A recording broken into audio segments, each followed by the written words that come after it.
টানা বর্ষণে বান্দরবান, রাঙামাটি ও টেকনাফে দেখা দিয়েছে পাহাড় ধসের আশঙ্কা। এরই মধ্যে ঝুঁকিপূর্ণ এলাকার বাসিন্দাদের জন্য সতর্কতা জারি করেছে প্রশাসন। বান্দরবান ও রাঙামাটিতে খোলা হয়েছে 424টি আশ্রয়কেন্দ্র। অবশ্য বাড়িঘর ছেড়ে অন্যত্র যেতে চান না বাসিন্দারা। টানা ভারী বর্ষণে সবুজ পাহাড়ে বিপদের হাতছানি। রুদ্র মূর্তি ধারণ করেছে সাঙ্গু নদী। দেখা দিয়েছে ভূমিধসের আশঙ্কা।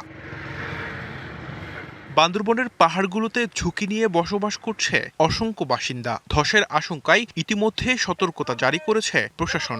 7 উপজেলায় প্রস্তুত রাখা হয়েছে 220টি আশ্রয় কেন্দ্র। আবহাওয়া স্বাভাবিক না হওয়া পর্যন্ত থানচি উপজেলার সব পর্যটন কেন্দ্রে ভ্রমণে নিরুৎসাহিত করেছে উপজেলা প্রশাসন।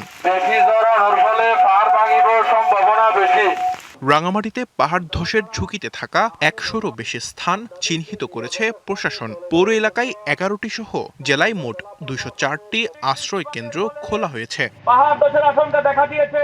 বাসিন্দাদের নিরাপদে সরিয়ে নিতে জেলা প্রশাসনের পাশাপাশি কাজ করছে ফায়ার সার্ভিস, আইন শৃঙ্খলা বাহিনী ও রেড ক্রিসেন্টের সদস্যরা। আমরা আমাদের জায়গা থেকে সর্বোচ্চ চেষ্টা করছি বোঝানো, মানুষকে বুঝিয়ে রাজি করানোর জন্য। পরিস্থিতি এর চেয়েও খারাপ হয় তাহলে আমাদেরকে হয়তো আরেকটু কঠোর অবস্থানে যেতে হবে। তবে প্রশাসনের আহ্বানে কান দিচ্ছে না বাসিন্দারা। তাহলে নিজের সতর্ক নিজে থাকাটা ভালো। একজনের সতর্ক মনে করেন একজনের বলবো, ওইটা না বলানো তো নিজের সতর্ক নিজে থাকাটা অনেকেই বেটার আমি মনে করি।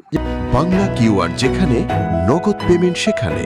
সারা দেশে 10 লাখেরও বেশি মার্চেন্টে নগদে পেমেন্ট করুন খুব সহজে। যদি বৃষ্টি বেশি কোনো খারাপ কিছু দেখা যায় তাহলে আমরা নিশ্চয়ই আশ্রয়কেন্দ্রে চলে যাব। এদিকে টানা বর্ষণে টেকনাফ পৌরসভা নীলা, হোয়াইকং, সাবরাং, বাহারছড়া সদর ইউনিয়নের অধিকাংশ বসতবাড়ি পানিতে তলিয়ে গেছে। পাহাড় ধসের আশঙ্কায় হোয়াইকং, নয়াবাজার ও পশ্চিম সাতঘরিয়া পাড়ায় পাহাড়ের পাদদেশে বসবাসকারীদের নিরাপদ স্থানে যেতে মাইকিং করা হচ্ছে। নিরাপদ স্থানে চলে যাওয়ার জন্য।